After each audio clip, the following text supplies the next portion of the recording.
Restaurant style পনির butter মশলা কিভাবে বাড়িতে বানাবেন দেখে নিন আমার এই রেসিপিতে।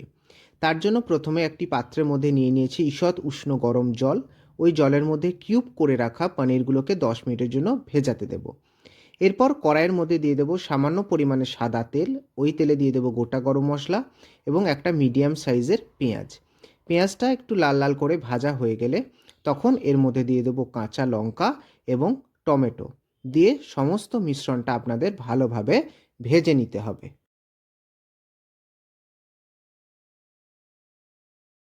এরপরে এর মধ্যে দিয়ে দেবো সামান্য পরিমাণে লবণ এবং কাশ্মীরি লঙ্কার গুঁড়ো। তার সাথে দিয়ে দেবো 5 থেকে 6টা কাজু।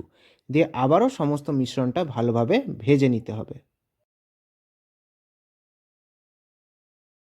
এরপর এর মধ্যে দিয়ে দেবো সামান্য পরিমাণে হলুদ গুঁড়ো। দিয়ে সমস্ত মিশ্রণটা আপনাদের ভালোভাবে ভাজতে থাকতে হবে। এবার এর মধ্যে দিয়ে দেবো সামান্য পরিমাণে জল, যাতে মশলাটা পুড়ে না যায়। তারপর যখন মশলাটা থেকে তেল ছেড়ে আসবে তখন এর মধ্যে দিয়ে দেবো আদা রসুনের পেস্ট। দিয়ে আবারও সমস্ত মিশ্রণটা আপনাদের ভালোভাবে ভেজে নিতে হবে।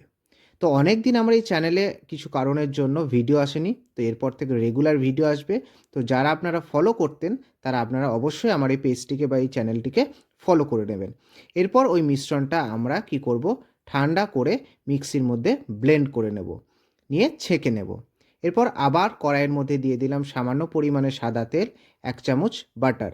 এরপর এর মধ্যে দিয়ে দেব কুচনো, একদম মিহি করে কুচনো পেঁয়াজ। দিয়ে আবারও পেঁয়াজটা ভালো করে ভেজে নেব। তারপর একদম কুচনো মিহি করে দিয়ে দেবো টমেটো। দিয়ে সমস্ত মিশ্রণটা কিন্তু আপনাদের ভালোভাবে ভেজে নিতে হবে। যখন দেখবেন সমস্তটা ভালোভাবে ভাজা হয়ে গিয়েছে তখন এর মধ্যে আমরা দিয়ে দেবো আবারও কাশ্মীরি লঙ্কার গুঁড়ো, সামান্য পরিমাণে লবণ এবং ধনে জিরে গুঁড়ো।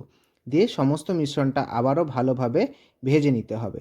তারপর এর মধ্যে আমরা দিয়ে দেবো ওই মিক্সিতে ব্লেন্ড করে রাখা ওই মিশ্রণটা।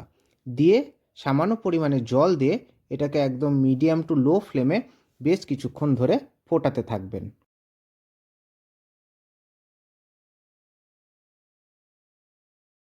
এরপর গ্রেভিটা ফুটে উঠলে তখন এর মধ্যে আমরা দিয়ে দেবো পনিরগুলো। দিয়ে বেশ কিছুক্ষণ নাড়বো। তারপর এর মধ্যে ওপর থেকে দিয়ে দেবো কাসৌরি মেথি।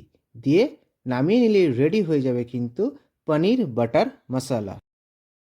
কত চটজলদি হয়ে গেল এই পনির বাটার মশলা। তাহলে যদি আমার এই রেসিপি ভালো লেগে থাকে অবশ্যই লাইক করুন আর আমার চ্যানেলটিকে সাবস্ক্রাইব করুন। ধন্যবাদ।